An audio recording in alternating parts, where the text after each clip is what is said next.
राम रामेति रमेति रमे रामे मनोरमे सहस्त्र नाम ततुल्यम राम नाम वरानने। अरुण शर्मा की तरफ से हर हर महादेव। आज मैं आपसे देवादिदेव भगवान शिव के द्वादश ज्योतिर्लिंग की सीरीज में 11वें ज्योतिर्लिंग श्री रामेश्वरम ज्योतिर्लिंग की स्टोरी शेयर करने जा रहा हूं, जो कि तमिलनाडु के रामनाथपुरम में हिंद महासागर और बंगाल की खाड़ी के मध्य में शंखाकार जो आइलैंड बना है उस पर स्थित है। नॉर्दर्न इंडिया के अंदर जो महत्व काशी विश्वनाथ ज्योतिर्लिंग का है, वही महत्व साउथ इंडिया के अंदर रामेश्वर ज्योतिर्लिंग का है। इस ज्योतिर्लिंग की गणना 4 धामों में भी की जाती है। आज की स्टोरी शेयर करने से पहले मेरी आप सभी से रिक्वेस्ट है कि अगर आपने मेरे चैनल को अभी तक सब्सक्राइब नहीं किया तो प्लीज मेरे चैनल को सब्सक्राइब कीजिए, मेरी वीडियो को लाइक कीजिए, शेयर कीजिए और कमेंट्स बॉक्स में हर हर महादेव जरूर लिखिए। महर्षि कंबन, जिन्होंने तमिल भाषा के अंदर कंब रामायण ई राम अवतारण का लेखन किया है, उसमें एक प्रसंग आता है कि जब हनुमान जी माता सीता की खोज करके वापस प्रभु श्री राम जी के पास गए, तब प्रभु श्री राम जी पूरी वानर सेना को साथ में लेकर लंका पर आक्रमण करने के उद्देश्य से समुद्र के तट पर पहुंचे। लेकिन लंका पर आक्रमण करने से पहले प्रभु राम अपने परम आराध्य देवादिदेव भगवान शिव के विग्रह लिंग की स्थापना करना चाहते थे। तब उन्होंने जामावंत जी से कहा कि मैं लंका पर विजय प्राप्त करने के उद्देश्य से यहां पर महादेव के विग्रह लिंग की स्थापना करना चाहता हूं, इसलिए किसी वेदज्ञ और कर्मकांडी ब्राह्मण की व्यवस्था करो जो शैव और वैष्णव दोनों परंपराओं का जानकार हो। तब जामावंत जी ने प्रभु राम जी से हाथ जोड़कर विनती की कि हे प्रभु, एक तरफ तो यहां पर विशाल समुद्र है और दूसरी तरफ घना जंगल है। जंगल में तो सिर्फ साधु और सन्यासी ही मिलेंगे और नगर यहां से कोसों दूर है। यदि हम नगर में ऐसे आचार्य की व्यवस्था करने के लिए गए तो हो सकता है विलंब हो जाए। उससे देवी सीता जी चिंतित होंगी और वो दुखी होंगी। क्यों ना यहां से समुद्र पार एक ब्रह्मा जी के वंशज पुलस्त्य कुलनंदन, एक विदज्ञ कर्मकांडी ब्राह्मण है जो भगवान शिव के परम भगत हैं, शैव और वैष्णव परंपराओं को जानते हैं। उनका नाम रावण है, लेकिन वो हमारे शत्रु हैं। यदि आपकी सहमति हो तो उनसे बात की जा सकती है। तब प्रभु राम ने मुस्कुराते हुए सहमति प्रकट की। तब जामावंत जी लंका में गए।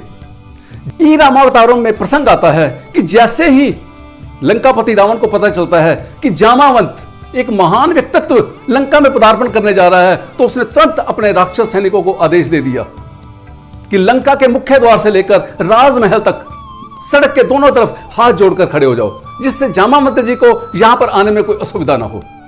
जैसे ही जामावंत जी का पदार्पण हुआ, जामावंत जी का जो शरीर था वो कुंभकर्ण के समान विशाल था। जामावंत जी वयोवृद्ध थे। उनका जन्म सतयुग से भी कई मनवंतर पहले ब्रह्मा जी द्वारा हुआ था और वो बहुत शक्तिशाली थे। उनमें 1 करोड़ शेरों की शक्ति और स्फूर्ति थी। जिस समय वामन भगवान ने राजा बलि से 3 पग भूमि मांगी और उस समय भगवान वामन ने अपना शरीर का विस्तार कर दिया, उस विशाल शरीर की जामावंत जी ने सिर्फ 7 क्षण के अंदर 21 बार परिक्रमा कर दी थी। यहां तक कि जब समुद्र मंथन हुआ, देवता और दानव मंत्राचल पर्वत को मथानी बनाकर और नागराज वासुकी नेति बनाकर मंथन कर रहे थे और वो दोनों पक्ष थक गए। उस समय जामावंत जी ने अकेले ही मंत्राचल पर्वत को अपने एक हाथ से घुमा दिया था। जैसे ही जामावंत जी रावण के राजमहल के अंदर प्रवेश करते हैं, रावण अपने सिंहासन से उठ खड़ा होता है और दोनों हाथ जोड़कर जामावंत जी को नमन करता है और पैर छूता है। जामावंत जी ने कहा कि हे राजन, मैं इस अभिनंदन के योग्य नहीं हूं। रावण ने कहा, नहीं मान्यवर, आप मेरे पितामह के भाई हैं, आप मेरे पूजनीय हैं, आदरणीय हैं। आप आसन ग्रहण करो और आपका आना यहां पर कैसे हुआ मुझे बताइए। जामावंत जी ने निसंकोच वहां पर आसन पर बैठ गए और रावण से कहा कि हे राजन, मैं अयोध्या नरेश दशरथ का वनवासी पुत्र श्री राम का दूत हूं। प्रभु राम ने कहा है कि आप वेदज्ञ हैं, कर्मकांडी ब्राह्मण हैं, भगवान शिव के परम भगत हैं। और हे राजन, मेरे प्रभु राम भी भगवान शिव के परम भगत हैं। उनकी भी आस्था और निष्ठा भगवान शिव के प्रति बहुत है। वो किसी विशेष उद्देश्य के लिए भगवान शिव के शिवलिंग की स्थापना करना चाहते हैं और वो आपको आचार्य वर्ण करना चाहते हैं। रावण ने उसी समय मुस्कुराते हुए कहा कि क्या कहीं जो मुख्य उद्देश्य है लंका पर विजय की कामना हेतु तो नहीं है। जामावंत ने मुस्कुराते हुए हाथ जोड़कर कहा, हे राजन, आपका अनुमान सत्य है। इतनी बात सुनकर जितने भी लंका के अंदर सभागण थे, सबने उस बात का विरोध किया, लेकिन रावण ने सबको शांत कराया। रावण बहुत ही ज्ञानी था। रावण 4 वेदों का, 6 शास्त्रों का ज्ञाता था। रावण शिव तांडव स्तोत्र कर चीता था, त्रिकाल संध्या करने वाला था, भगवान शिव का भगत था। उसने सबको शांत करते हुए कहा, मुझे आज तक जीवन में किसी ने ब्राह्मण शब्द नहीं कहा, और वो भी महर्षि वशिष्ठ के जजमान श्री राम मुझे आचार्य वर्ण करना चाहते हैं, और वो भी भगवान शिव के शिवलिंग की स्थापना हेतु। तो ये कैसे हो सकता है कि रावण उसको मना कर दे? लेकिन हां, ये यहां जांच जरूरी है कि क्या श्री राम भी इस यजमान पद के योग्य हैं? ये सुनते ही जो जामावंत जी हैं उनको क्रोध आ गया और वो अपने सिंहासन से खड़े हो गए। उसी समय रावण ने कहा, मान्यवर, आप जानते हैं कि आप इस समय त्रिभुवन विजेता लंका की राजधानी में खड़े हुए हैं। अगर आप चाहें तो आपको बंदी बना सकते हैं, यहां से जाने नहीं देंगे। फिर आप वो कैसे यज्ञ पूर्ण कर पाओगे? जामावंत जी ने मुस्कुराकर कहा कि हे राजन, तुम्हारे में या पूरे लंका के सारे राक्षसों में संयुक्त रूप से भी इतनी शक्ति नहीं है जो मुझे हरा पाओ। दूसरा, मैं यहां पर विद्वता सिद्ध करने नहीं आया, और ना ही मुझे इस बात की कोई इजाजत है। जिस समय मैं समुद्र पार से चला था, उस समय प्रभु राम के छोटे भाई लक्ष्मण ने पशुपत अस्त्र का संघान कर लिया था और वीर आसन पर बैठ गए थे, और उन्होंने मुझे कहा था कि लंका में अगर किसी ने भी आपका विरोध किया या किसी ने बाधा प्रकट करने की कोशिश की तो मैं संकल्प करके उसी समय पशुपत अस्त्र का संधान कर दूंगा, और एक ही क्षण के अंदर लंका के सारे राक्षसों सहित पूरी लंका को जलाकर राख कर दूंगा। दूसरी बात राजन, मैं इस समय एक ऐसे उपकरण के साथ मौजूद हूं कि जो भी हमारी और आपकी वार्तालाप चल रही है, वो सब मेरी बातें लक्ष्मण जी सुन रहे हैं और देख भी रहे हैं। इसलिए मैं चाहता हूं कि आप अविलंब मेरे प्रश्नों का प्रति उत्तर दीजिए और लक्ष्मण की दृष्टिपथ पर मुझे कीजिए। रावण जानता था कि पशुपत अस्त्र भगवान शिव का एक अमोघ अस्त्र है। अगर विश्व में या पूरी सृष्टि में किसी एक भी धनुर्धर ने उसको संधान कर लिया तो दूसरा कोई संधान नहीं कर सकता, क्योंकि भले ही वो रावण के पास हो, रावण के पुत्र मेघनाथ के पास भी हो, यहां तक कि भगवान शिव भी उसको रोक नहीं सकते, क्योंकि उसका कोई प्रतिकार है ही नहीं। रावण ने उसी समय सहजता से जामावंत से कहा कि हे मान्यवर, मैं बाकी तो श्री राम जी के बारे में नहीं जानता, लेकिन इतना जरूर जानता हूं कि श्री राम को अपने दूतों को संरक्षण देना बहुत अच्छी तरह से आता है। आप उन्हें कहना कि मैंने उनके यज्ञ के लिए आचार्य तब स्वीकार किया। उस समय जामावंत जी रावण से हाथ जोड़कर सहर्ष कहते हैं कि हे आचार्य, अब मुझे आप बताइए कि यज्ञ के लिए क्या क्या सामग्री जुटानी है, क्या व्यवस्था करनी है। तब रावण ने कहा कि मैं जानता हूं कि इस समय मेरा यजमान बनवासी है, घर से बाहर है, उसको किस चीज की आवश्यकता है। और शास्त्र कहते हैं कि जिस समय यजमान घर से बाहर हो, सामग्री या कुछ भी जुटाने की असमर्थता में हो, उस समय सारा कर्तव्य सिर्फ आचार्य का होता है।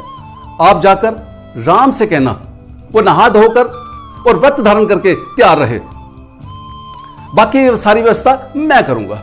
इसके बाद जामावंत जी वापस चले जाते हैं और जो रावण है अपने सेवकों को आदेश देता है कि उस यज्ञ के लिए सामग्री एकत्रित करो, और स्वयं अशोक वाटिका के अंदर रथ लेकर जाता है और सीता से कहता है कि हे सीता, तुम्हारे पति श्री राम और मेरे यजमान श्री राम इस समय लंका पर विजय की कामना के उद्देश्य से भगवान शिव के विग्रह लिंग की स्थापना करने जा रहे हैं, और बिना पत्नी के एक गृहस्थी इस यज्ञ को नहीं कर सकता।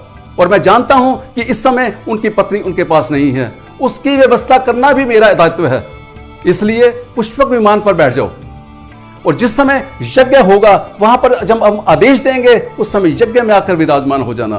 देखिए, याद रखना, यज्ञ संपूर्ण होते ही पुनः पुष्पक विमान में बैठ जाना, और इतना ध्यान जरूर रखना कि आप मेरी उस समय भी सुरक्षा में रहोगी, अर्थात कैद में रहोगी। वर्णन आता है कि उस समय माता सीता रावण को प्रणाम करती है और कहती कि आचार्य, मैं तुम्हें शत बार नमन करती हूं। उस समय सीता रावण को आचार्य कहकर संबोधित करती है और प्रणाम करती है, और रावण भी दोनों हाथ उठाकर सीता को अखंड सौभाग्यवती का वरदान देते हैं। पुष्पक विमान पर बैठकर माता सीता रावण जी के साथ वहां पर पहुंचते हैं, और उस समय जिस समय रावण अपनी ब्राह्मण वेशभूषा में त्रिपुंड धारण किए हुए उतरते हैं, उस समय प्रभु राम, लक्ष्मण और अन्य जो भी थे वो सब खड़े होकर रावण को नमन करते हैं। प्रभु राम और लक्ष्मण उनके चरण छूते हैं, कहते हैं कि आचार्य, हम आपका स्वागत करते हैं। और रावण उस समय प्रभु राम को आशीर्वाद देता है कि हे राम, लंका विजयी भव। ये सारे बातें सुनकर सबके सब दंग रह जाते हैं। उसके बाद आसन बिछाया जाता है, भूमि शोधन होती है, मंत्रोच्चारण शुरू हो जाता है। आचार्य रावण अपने यजमान श्री राम से कहते हैं कि अपनी पत्नी को बुलाओ। उस समय प्रभु राम कहते हैं कि मेरी इस समय पत्नी यहां पर नहीं है। अगर कोई अन्य विकल्प के द्वारा यहां पर यह यज्ञ संपन्न हो सकता है तो उस विधि से कराइए। तब आचार्य रावण यजमान से कहते हैं कि हे यजमान, यह 3 स्थितियों में होता है, या तो यजमान अविवाहित हो, या यजमान विदुर हो, या यजमान की पत्नी ने त्याग कर दिया हो। क्या तीनों बातें कोई इसमें हैं? प्रभु राम गर्दन झुका लेते हैं और सहजता से कहते हैं कि आचार्य ऐसा तो कुछ नहीं है। तब जामावंत जी कहते हैं कि हे आचार्य, कोई अन्य विकल्प, शास्त्रों के अनुसार कोई अन्य विकल्प हो तो वो हमें बताइए। तब आचार्य रावण कहते हैं कि जिस समय यजमान घर से बाहर हो, कोई व्यवस्था करने के पोजीशन में ना हो, उस समय सारा कर्तव्य जो है वो आचार्य पर आ जाता है। और यह याद रखना कि जिस समय यज्ञ संपूर्ण हो जाता है उस समय जो भी साधन है, संसाधन है, उपकरण है, जो आचार्य अपने साथ लेकर आया होता है, उन सबको वापस ले जाता है। जामावंत जी और प्रभु राम सहर्ष स्वीकार कर लेते हैं और समझ जाते हैं। उस समय आचार्य रावण श्री राम से कहते हैं कि विभीषण आदि को भेजकर पुष्पक विमान में से देवी सीता को, यानी कि अर्ध यजमान को बुला लाइए। तब माता सीता प्रभु राम जी के पास आकर बैठती है और उस समय यज्ञ शुरू हो जाता है। थोड़ी देर बाद आचार्य रावण प्रभु राम से कहते हैं कि भगवान शिव के विग्रह लिंग को लाओ। तब प्रभु राम कहते हैं कि उस विग्रह लिंग को लेने के लिए हनुमान जी कैलाश में गए हुए हैं। आचार्य रावण ने कहा कि यही शुभ घड़ी है, इसी समय शिवलिंग की स्थापना होनी चाहिए, तभी आपको पूर्ण फल मिल सकता है। इस समय विलंब की घड़ी नहीं है। तभी आचार्य रावण यजमान पत्नी सीता को निर्देश करते हैं कि आप अपने हाथों से नम रेत, यानी कि गीली रेतों से शिवलिंग बनाओ। तब वो आचार्य रावण के कहने के अनुसार एक भव्य शिवलिंग का निर्माण करते हैं और उसी शिवलिंग में आचार्य रावण मंत्रों द्वारा प्राण प्रतिष्ठा करता है और यही शिवलिंग रामेश्वर ज्योतिर्लिंग कहलाता है। प्राण प्रतिष्ठा के बाद प्रभु राम आचार्य रावण से कहते हैं कि आचार्य, आपकी दक्षिणा। अब लंकापति रावण की दक्षिणा कोई धन संपत्ति तो हो नहीं सकती थी। तो तब आचार्य रावण ने कहा कि हे यजमान, जिस समय मैं मृत्यु शैया पर हूं, मेरा यजमान मेरे सामने हो। प्रभु राम ने मुस्कुराते हुए हामी भर दी और वक्त आने पर उन्होंने वो निभाया भी। मां सीता पुष्पक विमान में बैठकर वापस चली गई।